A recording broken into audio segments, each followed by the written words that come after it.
Today we are going to discuss the vector calculus. We start with line integral. It is the integral of tangential component of a vector along a curve.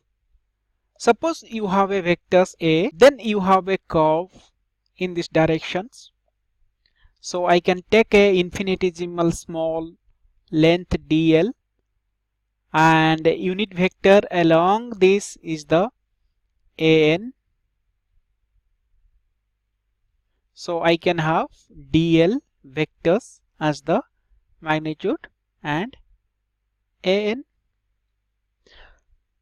So the line integral is defined as from a to b vector a dot vector dl. A is the initial point of the curve, b is the final point of the curve. When the path is closed, a dot dl. We will use these relations for calculation later on. Now come to the surface integral. It is the integral of the tangential component of a vector along the surface. A closed path or contour gives rise to a open surface. So you can say it is a surface like a circle has a surface area. So it is a open surface. You know the surface vectors. You take a infinitesimal surface, ds is equal to magnitude ds and the unit normal vectors. That is, for in this case it is the into the paper. The direction of the this surface vector is the into the paper. That is the back side of the screen. If the surface is like this orientation, so it is the out of the paper. How I determine all these things? In the first part of the video, vector analysis, I have discussed, that is, use the right hand. When you curl along the orientation or direction of the arrow, your thumb should point the direction of the unit normal vector. The surface integral of a vector is the ds. That is a dot ds. Instead of writing the second integration, I write s. S indicates the surface integral. Then for a closed surface, what is a closed surface? Your sphere is a closed surface. A dice or cuboid is a closed surface. It's a closed surface. And for the closed surface, unit normal vectors or surface vectors direction is always outward. Always outward.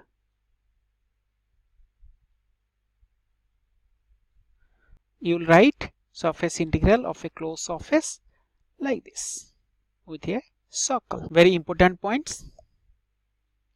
Closed path defines an open surface.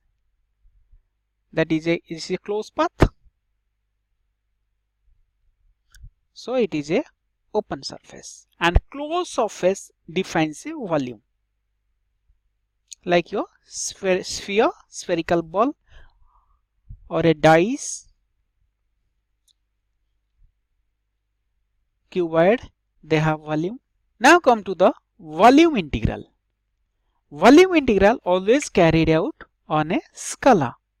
Volume integral is calculated V.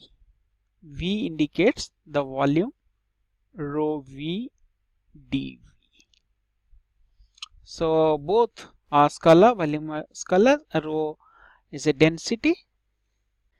Physical meaning of line, surface and volume integral depends on the nature of the physical quantities represented by vectors A and scalar rho v. For example, if I take the rho v as the charge density, coulomb per meter cube, then this will be the Q, that is net charge inside the volume. And in a surface integral, if the vector is my d, I take the surface integral of d. D is called the flux density. Then this will be equal to total flux emanating from that point. Gradient of a scalar. Remember, gradient is the derivative. Gradient of a scalar field V is a vector that represents both magnitude and directions of maximum space rate of change of increase of scalar field. Once again, gradient of a scalar. The gradient of a scalar field V is a vector that represents both magnitude and direction of maximum space rate of change of increasing of this scalar field V. In Cartesian coordinate systems, I can write grad V, that is gradient of scalar field V is equal to, it is represented by del vectors V, because del is a operator. So I can write like this, del V upon del x ax plus del V upon del y ay plus del V upon del z az. And in other coordinate systems we'll discuss later on. Properties of gradient. Del of u plus v sum of two scalar field is the gradient of individual scalar. Gradient of product of two scalar field is the v del u plus u del v. Just remember derivative of two functions.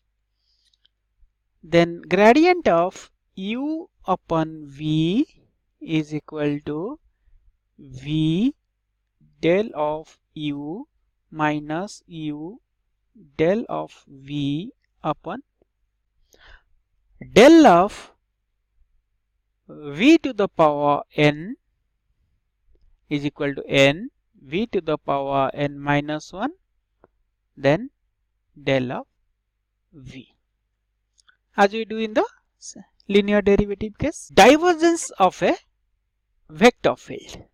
Divergence of a vector field D at a point is defined as net outward flux of vector D per unit volume as volume at the point shrinks to 0. Example is a point P. So this is called the positive divergence exists. If field are into this point, it is called the negative divergence. If positive and negative are equal, then zero divergence. That means whatever comes, it goes. At this point, net divergence is 0. So mathematically, I can write divergence D of a vector A is equal to, by definition, limit dv, that is the infinitesimal small volume, tends to 0, surface closed surface A dot ds upon dv. You have a surface closed surface, so you can have a surface vectors. Take the surface integral, divide by the volume and shrinks the volumes to the 0. It gives the net outward flux. In Cartesian coordinate systems, divergence of a vectors A is simply del dot A, which is del upon del x Ax plus del upon del y Ay plus del upon del z Az. Del dot vector A plus B is equal to del dot A plus del dot B. Then divergence of a vector with a scalar multiplied. This vector, this V is a scalar. So you can have the del V dot A plus V del dot A. Remember, you cannot find, or you can say, divergence of a scalar. Divergence of a, because divergence is a dot product, so divergence of a scalar makes no meaning. And another important point, if divergence equal to 0, del dot A or divergence of a vector field A is equal to 0, field is solenoid, or other meaning is divergence-less. Now we'll move to the divergence theorem. Divergence theorem relates the surface integral with the divergence, that is del dot A. So it is a scalar. When you integrate over a volume V, dV equal to closed surface integral A dot ds. So what is this? Volume integral of divergence of a vector. Volume integral, you can see this is the divergence of the vector. So volume integral of divergence of a vector is equal to surface integral of the vectors over surface surrounding the same volume. Suppose you have a volume. If you have volume, you have closed surface area. Take the surface integral of that vectors, which will be equal to the volume integral of divergence of vectors over that volume V. The curl of vector field H is an axial or rotational vectors where magnitude is the maximum circulation of the vector H for unit area when area shrinks to 0. That is, by definitions, if you have a closed contour, you have a surface, small surface, and unit normal vector will be the out of the paper or out of the screen. Curl of a vector is the del cross vector A is equal to limit surface tends to 0, line integral over the closed contour A dot dl upon ds and an, because cross product is a vector and an is always obeys the right hand rule. In Cartesian coordinate systems, if A is your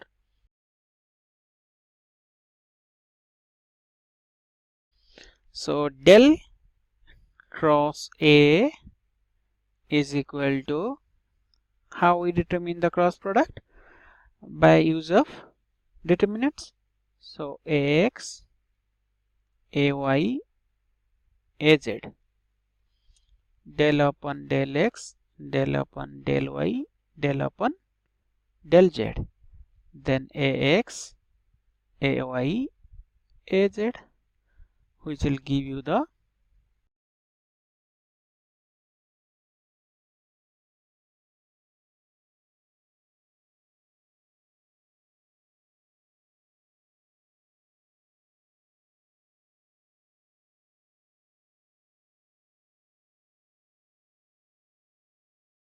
Cartesian coordinate system. Same way, if curl of a vector is 0, then we call it conservative.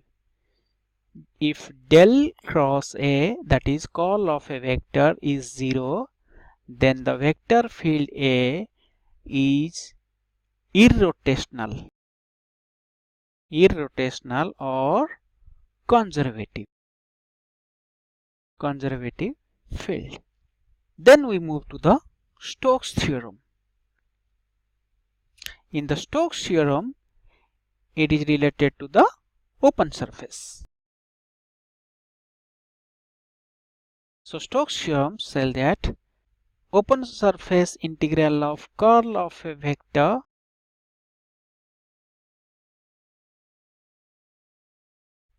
is equal to line integral of the vector over the contour C. So these Stokes theorem and divergence theorems are very important. Important property: the curl of a scalar and vectors is the V del cross A plus del V cross A. Del cross A plus del cross B. We'll discuss some of the important properties. First one is many times it has been asked, divergence of a curl is always 0. Divergence of curl of a vectors is 0. Curl of gradient is also 0. Curl of gradient of a vector is always 0. Third one, del cross A. This is your del into del dot A minus del square A. Then for del dot A cross B is equal to B dot del cross A minus A dot del cross B. So remember, this one will be applied in your electromagnetic theory analysis, that is wave equations. Next we will move to the orthogonal curvilinear coordinate systems, prototype reference, and we will discuss for 3-dimensional. So I can draw a orthogonal coordinate systems. So I can write first del is defined in orthogonal coordinate system 1 upon h1 del upon del u1 a u1 vector plus 1 upon h2 del of a u2 then a u2 plus 1 upon h3 del upon del u3 a u3. For example, if this coordinate system is the Cartesian h1 h2 h3 1, u1 is equal to x, u2 equal to y, u3 equal to z. Then 2, gradient of a scalar in orthogonal curvilinear coordinate systems 1 upon h1 del v upon del u1 a u1 plus 1 upon h2 del v upon del u2 a u2 plus 1 upon h3 del upon del u3, that is v a u3 unit vectors. A u1 a u2 a u3 are unit vectors along the u1 u2 u3 axes. Then we'll go to the divergence del dot A in orthogonal coordinate systems 1 upon H1 H2 H3 del upon del U1 H2 H3 A U1 plus del upon del U2 H1 H3 A U2 plus del upon del U3 H1 H2 A U3. Fourth one is the important one, curl of a vectors. Same 1 upon H1 H2 H3 we represent curl in terms of determinants. So H1 A U1 H2 A U2 H3 A U3. Then del upon del U1 del upon del U2 del upon del U3.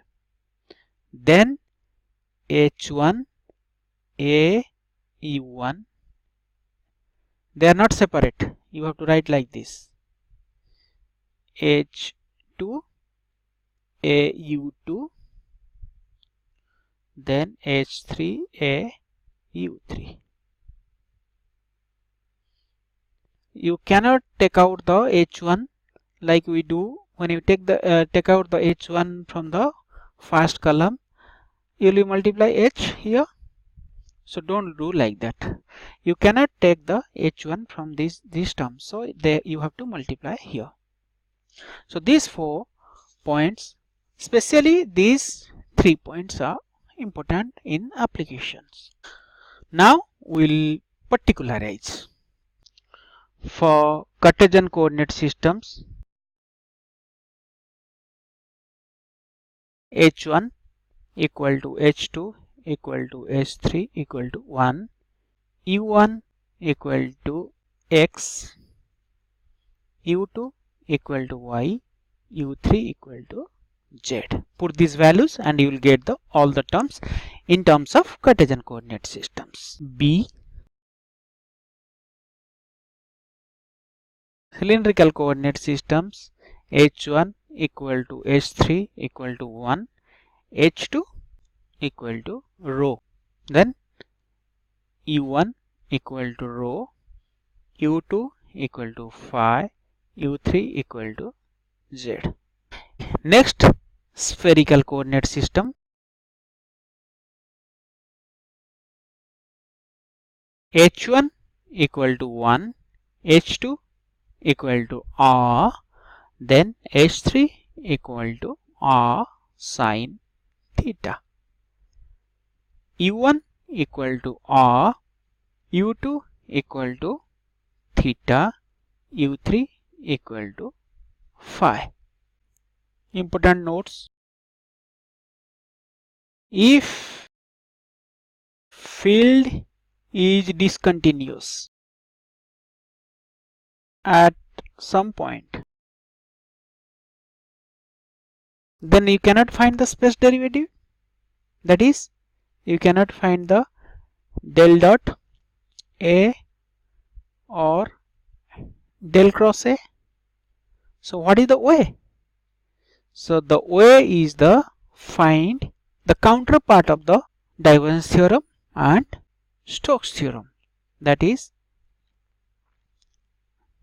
A dot ds for this and dv, and the dv tends to 0, right? Then for this case you can find A dot dl easily. You can integrate, you cannot differentiate, but you can integrate, then over the contour and ds, and limit ds tends to 0. For example, suppose they ask you, they given you the vectors, let's say a field is defined by 1 upon r square AR. Clear? This is a vector field. So you can see you cannot define at the origin, and this form of field is the field due to the point charge, that is electric field due to the point charge. Suppose they ask you to find the divergence of F over a sphere of radius r. Okay, radius capital R. How to find? So sphere has a volume, so you can integrate. That means it indirectly tells that find d dot f dv, divergence of A over a sphere of radius r. So you know from the theorem that is a S f dot ds, but you know the surface area of a sphere, this is your r d theta, and this side is your r sin theta d phi. So total surface area, so F is the 1 upon r square, then surface area is the r square sin theta d phi.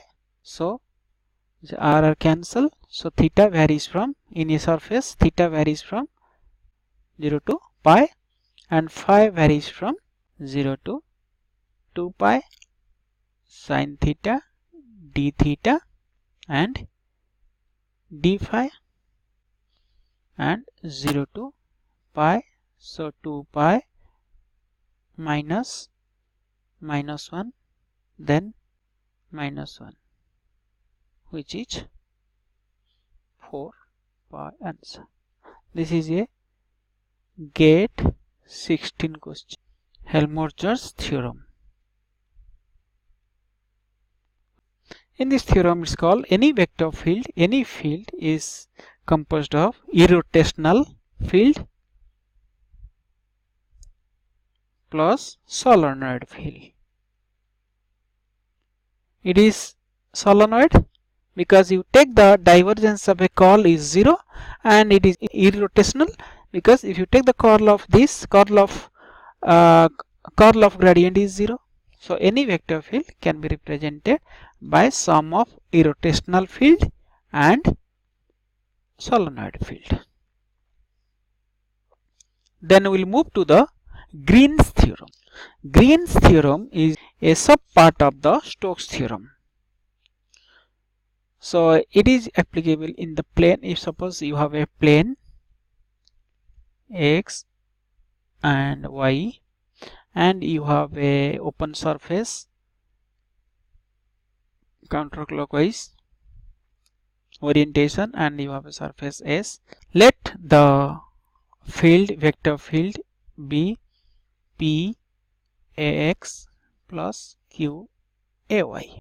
So apply the Stokes theorem. Stokes theorem tell that f dot dl close integration over the contour is equal to open surface del cross f dot ds. Now find out. So your dl is dx ax plus dy ay. So I can write here, when I take the dot product of f and dl, because I am taking calculation in the xy plane, so obviously dl will be the dx ax plus, just remember the Cartesian coordinate systems. So dz here 0 because I am considering only the xy plane. So I will have the p dx plus q dy. So this is your counterclockwise integration. See, I have marked the counterclockwise integrations. Now take the curl. So del cross f in Cartesian coordinate systems ax ay az, then del upon del x, del upon del y, del upon del z, then fx component of f, that is your p, then fy, that is y component of f, that is q, then fz 0. When you take the ax, this 0, and q is not a function of x. First of all, p and q, assume p and q are function of x and y only, and your ds is the dx dy az. You check dx dy az. So when you take the dot product of both of these, so you have dq upon dx minus dp upon dy dx dy. It is given that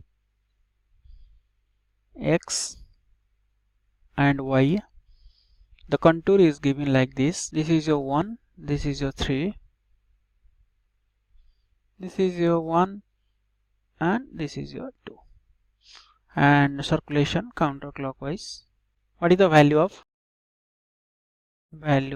a?